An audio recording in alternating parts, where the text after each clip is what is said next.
મોરબીના રસ્તાઓ આજે ટ્રેક્ટરોના અવાજથી ગૂંજી ઉઠ્યા.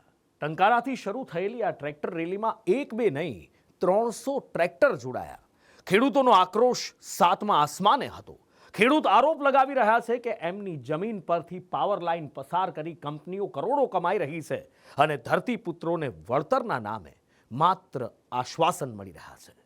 ખેતર ખેડૂતોનું, જમીન ખેડૂતોની, પણ જો હુકમી વીજ કંપનીઓની. મોરબીના ટંકારા પંથકમાં ખેતરોમાંથી પસાર થતી વીજ લાઇન અને તેના બદલામાં મળતા નજીવા વળતર સામે ખેડૂતોએ રણશીંગું ફૂંક્યું છે. આજે કોંગ્રેસની આગેવાનીમાં 300થી પણ વધુ ટ્રેક્ટરો સાથે ખેડૂતો કલેક્ટર કચેરીને ઘેરવા નીકળ્યા હતા, પરંતુ પોલીસના કાફલાએ તેમને શહેરની સરહદે જ અટકાવી દીધા. શહેરની સરહદે આવેલી રાજપર ચોકડી પાસે પોલીસે કિલ્લાબંધી કરી અને ટ્રાફિક જામનું બહાનું ધરી તમામ 300 ટ્રેક્ટરોને અટકાવ્યા. ખેડૂત નેતા પાલ આંબલિયા અને કોંગ્રેસના આગેવાનોએ કલેક્ટર કચેરીએ પહોંચી તંત્ર સામે પોતાનો આક્રોશ ઠાલવ્યો.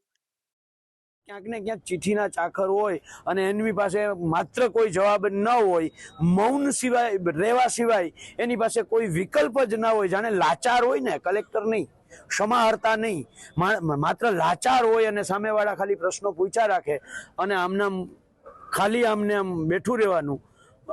આ લાચારી ક્યાંક ને ક્યાંક અંદર અમને દેખાતી હોય એવું અમને લાગ્યું. મોરબીના ખેડૂતોની માંગ છે કે નવી એસઓપી મુજબ બજાર ભાવે વળતર મળવું જોઈએ. પાવર લાઇનના કારણે જમીનની કિંમત ઘટી જાય છે, જેનું નુકસાન કંપની ભોગવે. તેમજ વારંવાર રદ કરવામાં આવતી સુનાવણીઓ બંધ કરી ન્યાય આપવામાં આવે. ખેડૂતોની રેલી અટકાવ્યા બાદ કલેક્ટર બચાવ કરી રહ્યા છે કે વિસ્તારમાં ટ્રાફિકની સમસ્યા ન સર્જાય તે માટે પોલીસે રેલી અટકાવી. ખેડૂતોની રજૂઆતને ધ્યાને લઈ અમે કંપની પાસે જરૂરી દસ્તાવેજ મંગાવ્યા છે. તેવા સુભાષાથી ટ્રેક્ટર રેલીને મોરબી શહેરમાં આવતી આપણે અટકાવી નથી, પણ એમને સમજાવવામાં આવેલા ને એ બાબતે એમના વિરોધ પક્ષના નેતાઓએ પણ માન રાખીને આ રેલી ત્યાં સુધી લાવ્યા. કંપની પાસેથી જે ડોક્યુમેન્ટ માંગ્યા છે એ ડોક્યુમેન્ટ ખેડૂતોને આપવામાં આવશે અને CERCની જોગવાઈ મુજબ જો લાયસન્સ નહીં હોય તેના માટે પણ રાજ્ય સરકારને આ બાબતની જાણ કરવામાં આવશે તેવી વાત કરીને આ એમની રજૂઆત સાંભળી હતી.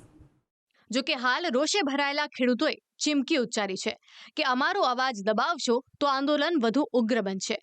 ત્યારે વળતરની આ લડાઈ આવનારા દિવસોમાં મોરબીના રાજકારણને અને વહીવટી તંત્રને હચમચાવી દે તો નવાઈ નહીં.